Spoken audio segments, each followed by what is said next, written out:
Assalamualaikum warahmatullahi wabarakatuh. Selamat pagi anak-anak. Bagaimana kabar kalian? Semoga kalian selalu sehat dan dalam lindungan Allah. Minggu kemarin kita sudah mempelajari tentang macam-macam norma.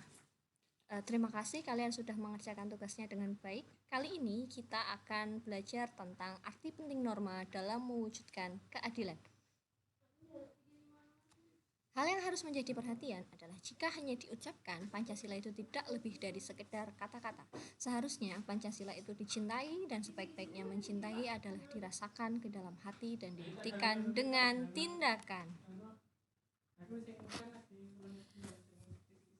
Oke, minggu kemarin kita sudah belajar tentang pengertian norma. Sekarang kita akan belajar tentang arti penting norma dalam mewujudkan keadilan.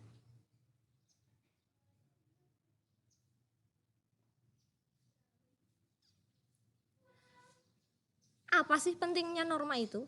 Norma sangat penting bagi manusia. Justru, norma lahir karena adanya perkembangan keinginan manusia untuk hidup lebih baik dan mendapatkan keadilan serta ketertiban. Jika masyarakat itu mempunyai norma, maka yang akan terjadi adalah kita bisa membatasi tingkah laku manusia dari perbuatan buruk. Yang kedua, bisa menciptakan keteraturan kehidupan yang aman, tertib, dan damai. Yang ketiga, membentuk karakter manusia yang baik dan menjadi pedoman dalam bertindak. Yang keempat, menyatukan keberagaman. Dan yang terakhir, menciptakan kepastian dan keadilan. Jika masyarakat itu tidak memiliki norma, yang akan terjadi, pertama, membentuk tingkah laku manusia menjadi bebas dan tidak bertanggung jawab. Yang kedua, membuat kehidupan hukum rimba, yang kuat yang menang.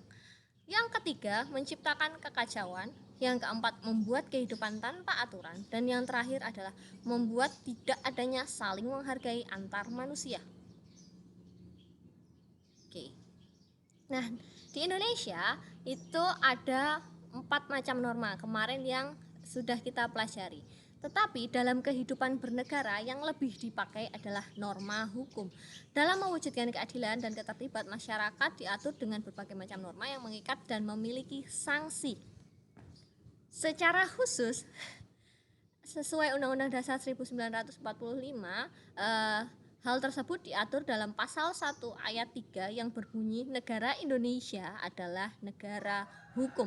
Apa sih maksud dari negara hukum itu?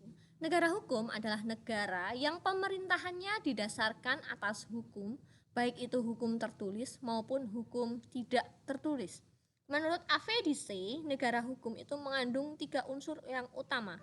Yang pertama, supremacy of law, yang kedua, equality before the law, dan yang terakhir adalah human right. Nah, kalau ketiga unsur ini sudah terpenuhi, maka nanti akan tercipta yang namanya keadilan. Keadilan itu apa sih? Jadi, keadilan itu dapat diartikan sebagai tindakan yang tidak berat sebelah sepatutnya dan tidak sewenang-wenang. Keadilan ini akan tercapai jika ada 3 hal. Yang pertama, adanya kepastian hukum. Yang kedua, profesionalitas penegak hukum.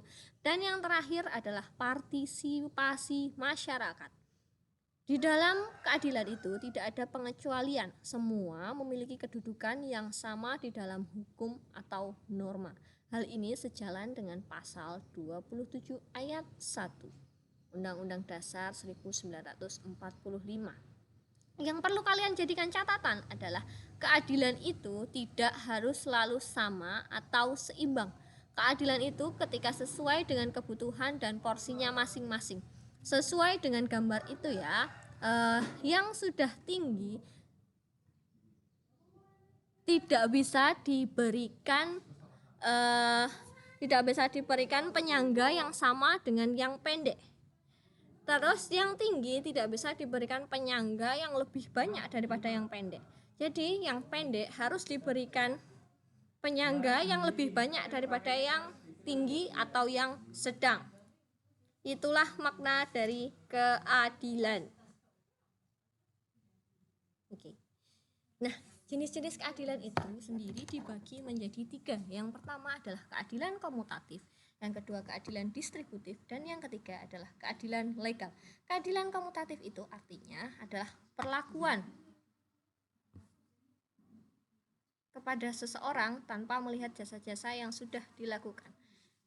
Yang keadilan distributif, yaitu keadilan perlakuan kepada seseorang sesuai dengan jasa-jasa yang sudah dilakukan. Kemudian keadilan legal adalah perlakuan warga negara terhadap negara. Oke. Itu saja yang bisa kita pelajari hari ini. Ada salah saya mohon maaf. Assalamualaikum warahmatullahi wabarakatuh.